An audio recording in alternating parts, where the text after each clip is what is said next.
Bonjour à tous. Vous avez vu ce titre avec un point d'interrogation. Vous avez dit Trinité.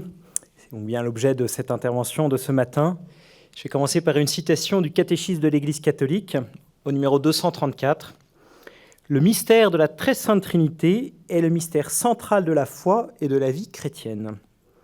Je me dis qu'avec une telle affirmation, on peut être étonné et embarrassé.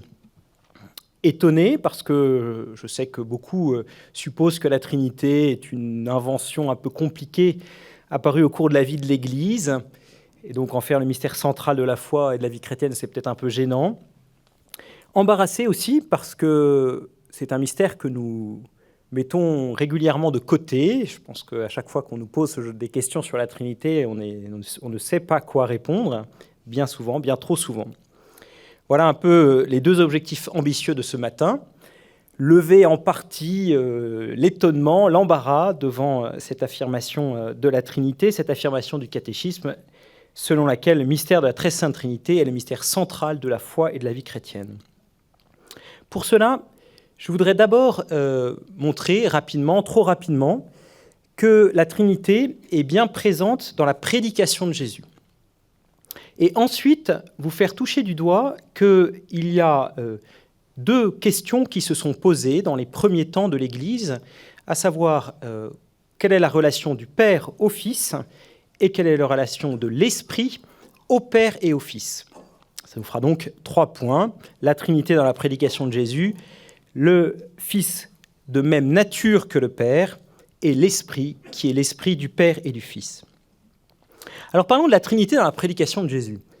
Il n'est pas difficile de convenir que la Trinité n'est pas dans la Bible, au sens où le mot n'est pas dans la Bible. Il vient des pères de l'Église. On peut noter le mot trias, notamment chez Théophile d'Antioche au IIe siècle. Trias qui veut juste dire, qui a donné triade, donc un groupe de 3. Et c'est ce trias qui va être repris par Tertullien, notamment en 213, donc au début du IIIe siècle, dans son Contre-Praxeas, il va reprendre ce mot et l'adapter en latin, puisque Tertullien écrit en latin, en parlant de Trinitas. Donc Trinitas, qui a donné Trinité, c'est bien un mot qui vient des pères de l'Église, qui vient de la tradition de l'Église, et qui, de manière immédiate, désigne un groupe de 3, une triade. Voilà. Donc, oui, le mot Trinité n'est pas tel quel, n'est pas dans la Bible. Mais c'est une réalité biblique. Alors, regardons un peu ce qu'il en est dans la vie de Jésus, dans la prédication de Jésus, dans les paroles de Jésus. Bien sûr, on pourrait en parler longtemps, mais remarquons déjà tout simplement que Jésus parle bien du Père. On a, dans l'évangile de Jean, je vais rester avec l'évangile de Jean, on a plus de 100 mentions par Jésus du Père. Lui-même, il se désigne par le mot de fils. Toujours chez saint Jean, environ 20 fois, on trouve cette appellation. Quant au mot esprit, l'Esprit Saint, le Paraclet, eh bien, c'est également une vingtaine de fois que Jésus l'emploie. Donc, soyons clairs, c'est absurde de dire que le Père, le Fils et le Saint-Esprit, la Trinité, n'est pas dans la Bible, de ce point de vue-là. Je dois ajouter que ces 3 réalités, le Père, le Fils et le Saint-Esprit, et l'Esprit Saint ou le Paraclet, sont en relation les unes avec les autres. Dans ce que Jésus dit, elles sont toujours en relation, ces 3 réalités. Par exemple, Jésus parle du Père comme celui qui l'a envoyé, en Jean 20, 21. Ou il parle du Fils comme celui qui fait la volonté de celui qui l'a envoyé, Jean 6, 38. Quant à l'Esprit, Jésus va nous dire qu'il vient, qu'il procède, un mot un peu connu, qu'il procède du Père en Jean 15, 26, ou encore qu'il glorifie le Fils. Donc c'est vraiment une triade. Ce Père, ce Fils, ce Saint-Esprit sont en relation les uns avec les autres. J'ajoute encore que ces réalités, Père, Fils et Saint-Esprit, sont aptes à agir. Vous voyez, on nous dit qu'elles envoient, en tout cas il y en a un qui envoie, c'est le Père, ou qu'elles sont envoyées. Mais Jésus va également dire qu'elles parlent, le Fils peut parler, l'Esprit peut donner la vie, que l'Esprit glorifie le Fils, etc., etc. Ce sont donc des réalités déterminées qui ont une certaine consistance, qui sont aptes à agir. On dira en grec que ce sont des hypostases, voilà. Des réalités substantielles, si je puis dire. Enfin, toujours dans ce premier point, on doit remarquer que cette triade est nettement divine ou d'origine divine. Vous en conviendrez avec moi, pour le Père, il n'y a pas de débat, le Père c'est Dieu, ça c'est très clair, mais le Fils et l'Esprit sont bien présentés comme venant de Dieu, comme ayant Dieu pour origine. Bien, le travail théologique opéré par la tradition n'a pas consisté donc à créer la Trinité, ça c'est clair et net, mais bien plutôt à préciser, notez cela, le statut de ces hypostases, de ces réalités, de ce Père, du Fils et du Saint-Esprit, le statut de ces hypostases au regard d'une conviction acquise, certaine, établie par la révélation dans l'Ancien Testament, à savoir qu'il y a un seul Dieu. Comment concilier, c'est ça la question, comment concilier le fait qu'il y a un seul Dieu, qui est une chose acquise, certaine, claire et nette, avec l'existence de ces trois hypostases dont Jésus parle. Alors il y a une hypothèse, évidemment, qui surgit immédiatement. On pourrait dire le Père est Dieu, et puis il y a un deuxième Dieu qui serait le Fils, et un troisième Dieu qui serait l'Esprit. Comprenez que ça ne peut pas marcher, précisément, comme je viens de le dire, parce qu'il est très clair pour la révélation juive qu'il y a un seul Dieu. Du coup, ce sont plutôt une autre hypothèse, ou deux autres hypothèses qui ont commencé à germer, à apparaître, à savoir que le Fils et l'Esprit seraient, je suis bien dans le mode de l'hypothèse, seraient un peu des créatures de Dieu le Père. Vous voyez, des créatures pour qu'il agisse dans le monde. Il aurait créé le Fils et l'Esprit pour agir dans le monde. Eh bien, j'ai envie de dire que l'Église des premiers siècles va être comme contrainte, en raison de la foi qu'elle a reçue des apôtres, de rejeter cette hypothèse. C'est ce que nous allons voir maintenant, en comprenant comment est-ce qu'elle a compris, expliqué l'Église des premiers siècles que le Fils est consubstantiel au Père, puis en voyant cet esprit du Père et du Fils. Si vous avez un peu ouvert la Bible, si vous êtes tombé sur l'Épître aux Hébreux, vous avez peut-être remarqué que l'idée que Jésus soit une créature est présente dans l'Épître aux Hébreux. Au début de l'Épître aux Hébreux, l'auteur explique que Jésus ne peut pas être un ange. Pourquoi, dit-il? C'est Hébreux 1,5. Parce que Dieu n'a jamais dit à un ange « Tu es mon fils, moi aujourd'hui je t'ai engendré ». C'est le signe que l'idée que Jésus soit une créature angélique par exemple, est apparue, traînait dès les origines de la vie de l'Église. Mais cette question, cette thèse, cette hypothèse de Jésus, du Fils, comme une créature, a pris une ampleur bien plus grande au moment de la crise arienne, de l'hérésie portée par un certain Arius, prêtre alexandrin, hérésie qui va être résolue au IVe siècle. Quel est le raisonnement d'Arius? Eh bien, il est assez cohérent. Il comprend, il entend en tout cas dans l'Écriture, que le Fils est engendré par le Père. Le Fils est engendré par le Père. S'il est engendré par le Père, nous dit Arius, c'est qu'il vient d'un autre, c'est qu'il a un commencement, nous dit Arius. Donc, ce Fils, s'il est engendré par le Père, il est un autre être que le Père, une autre réalité, pour prendre un mot plus technique, une autre substance. Le Père engendre un Fils qui est donc une autre substance, qui ne peut pas être une substance créatrice, puisqu'il y a un seul créateur, qui est donc une substance créée. En somme, Arius va nous dire, le Fils est une créature de Dieu le Père, une créature parfaite. Il a été créé avant le temps, c'est la première de toutes les créatures de Dieu le Père, mais c'est une créature.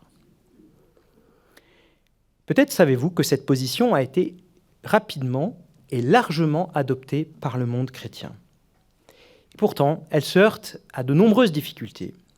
Je vais en retenir une seule de difficulté, avec Athanase d'Alexandrie, saint Athanase d'Alexandrie, qui nous aide à comprendre que exclure le Fils de la nature divine, dire que le Fils n'est pas Dieu, pose un problème du point de vue de l'œuvre qu'il accomplit. Qu'est-ce que Jésus fait ? Nous savons, par les apôtres, que Jésus est le Sauveur, qu'il sauve, qu'il divinise, qu'il donne la vie divine. Par exemple, dans le prologue de Jean 1,12, il a donné pouvoir à ceux qui croient en lui de devenir enfants de Dieu. Quel est ce Fils qui peut donner la vie de Dieu, qui peut diviniser ? Quel est-il s'il n'est pas Dieu ? À partir de l'œuvre du Fils, il est inconcevable qu'il ne puisse pas être de la nature même de Dieu.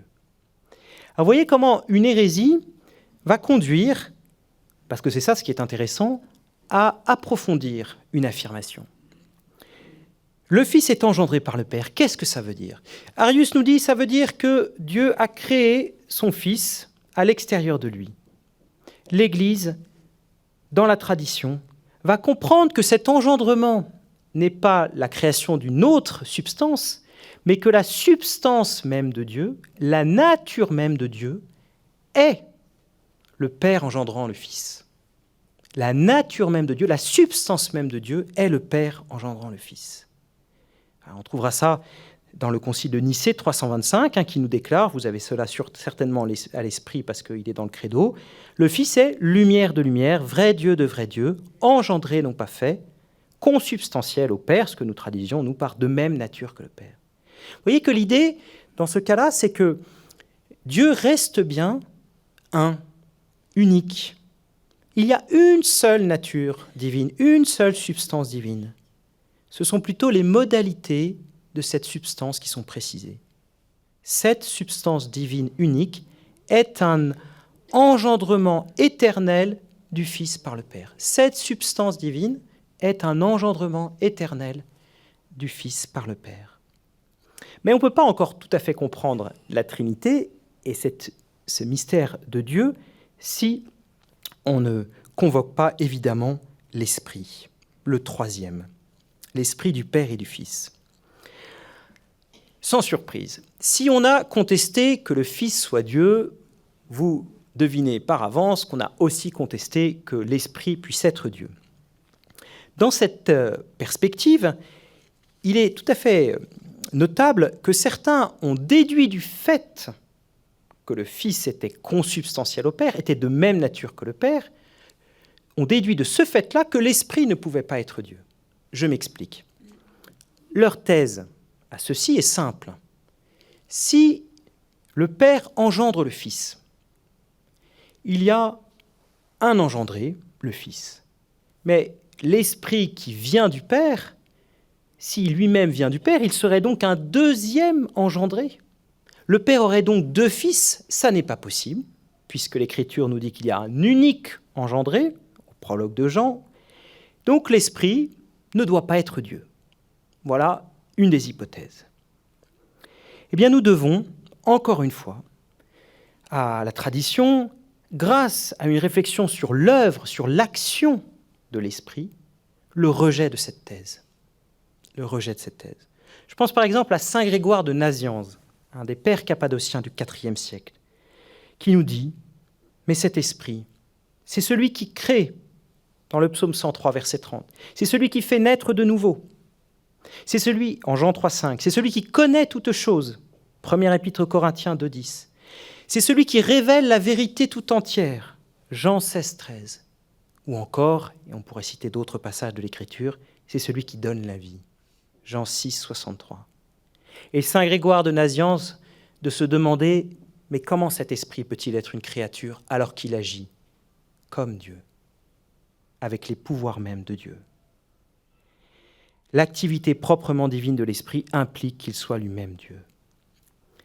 De nouveau, ce qui est le plus intéressant, ce n'est pas tellement que l'esprit soit reconnu comme Dieu, c'est de l'approfondissement que ça va impliquer dans l'étude, dans la réflexion sur la procession de l'esprit, comme ça avait été le cas pour l'engendrement du Fils.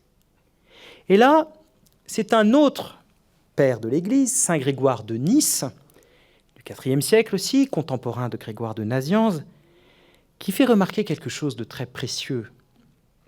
Quelle est la distinction entre l'engendrement du Fils par le Père et la procession de l'Esprit par le Père? Quelle est la différence entre les deux? Pourquoi est-ce que l'Esprit n'est pas un deuxième Fils? Eh bien, Grégoire de Nice nous fait comprendre que la différence, c'est que le Fils est engendré par le Père, alors que l'Esprit procède du Père par le Fils. Que l'Esprit procède du Père par le Fils. En effet, Jésus lui-même nous dit cela. Rappelez-vous, c'est en Jean 16,15. Il dit que l'Esprit procède du Père et reçoit, Jean 16,15, ce qui vient du Fils. Ajoutant que le Fils a, j'insiste sur ce mot évidemment, a tout ce que possède le Père. Le Fils a tout ce que possède le Père, c'est-à-dire aussi la capacité de spirer, comme on dit, l'Esprit. Nous comprenons donc que l'Esprit vient du Père, mais se distingue du Fils en étant l'Esprit du Père et du Fils, l'Esprit commun au Père et au Fils. Nous sommes à ce moment-là en amont des querelles malheureuses sur le filioque, qui sera dit plus clairement par saint Augustin, c'est le dernier père de l'Église que je vais convoquer ce matin, saint Augustin d'Hippone, qui nous dit bien que, poursuivant la réflexion de Grégoire de Nice, l'Esprit procède et du Père et du Fils, le Père et le Fils étant un unique principe de l'Esprit.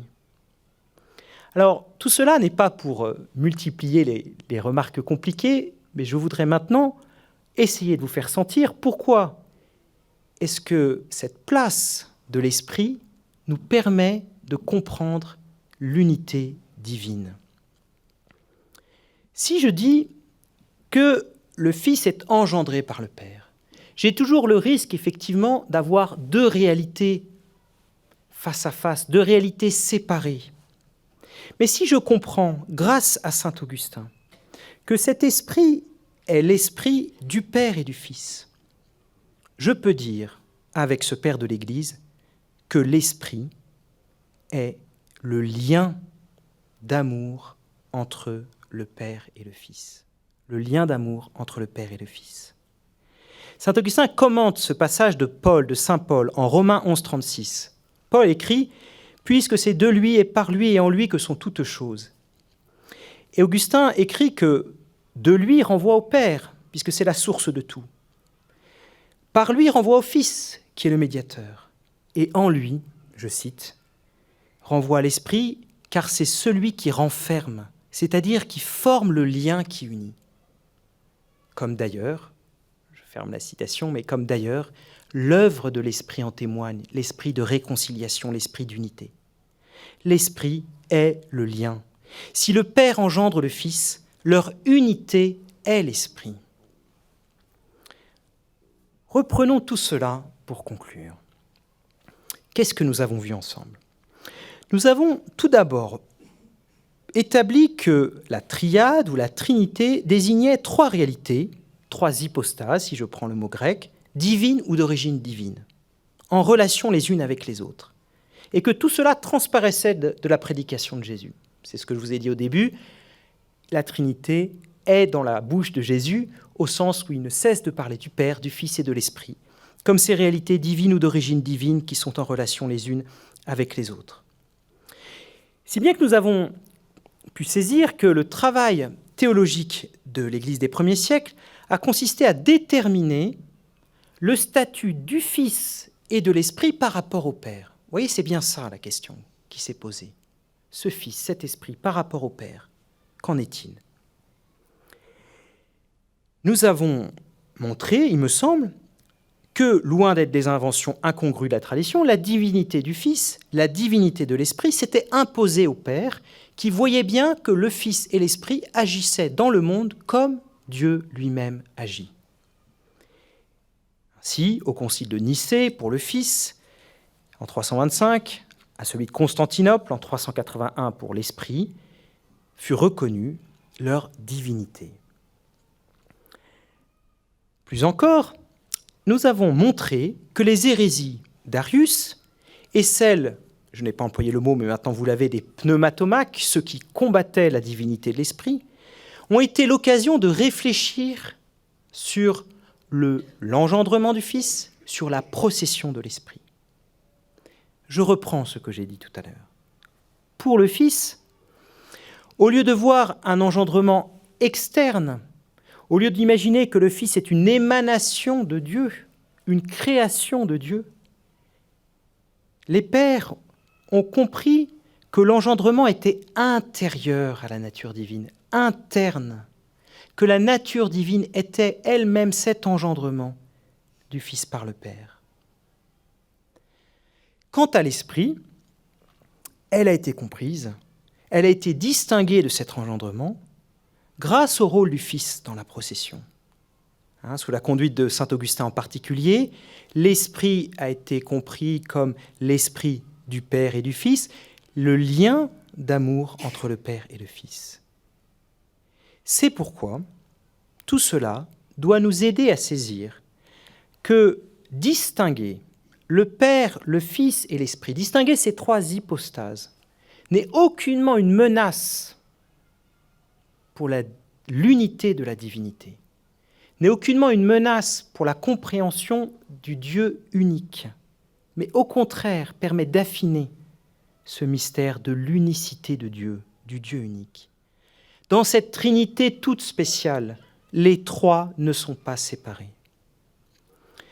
Pour tous ceux d'entre vous qui en douteraient encore, je finis avec une référence ultime à saint Augustin. Voilà que saint Augustin rapporte la citation, la description des actes des apôtres sur la première communauté chrétienne. C'est une phrase que vous connaissez sans doute. L'auteur des actes des apôtres, saint Luc, écrit « Il n'avait qu'une âme et qu'un cœur dans le Seigneur. » Il n'avait qu'une âme et qu'un cœur dans le Seigneur. Augustin nous invite à réfléchir. Début de citation. Si l'amour a fait de tant d'âmes une seule âme, et de tant de cœurs un seul cœur, quelle est la grandeur de l'amour qui unit le Père et le Fils ? Je continue la citation. Cet amour, il peut être plus grand en vérité que celui qui unissait ces hommes qui n'avaient qu'un seul cœur. Si donc, continue Augustin, cette multitude de frères n'avait qu'un seul cœur à cause de l'amour, si cette multitude de frères n'avait qu'une seule âme à cause de l'amour, diras-tu de Dieu le Père et de Dieu le Fils qu'ils sont deux ? S'ils sont deux dieux, ce n'est pas en eux que se trouve l'amour suprême. S'ils sont deux dieux, ce n'est pas en eux que se trouve l'amour suprême. Fin de citation. Vous comprenez, chers amis, pourquoi il n'est pas surprenant, en définitive, que la Trinité soit réellement le Dieu de Jésus-Christ. S'il est, comme nous l'explique Augustin, l'amour suprême. Nous le savons tous, le Dieu que Jésus révèle est le Dieu qui est amour. La Trinité, en somme, c'est la condition pour comprendre que l'unique Dieu est le Dieu amour. Je vous remercie.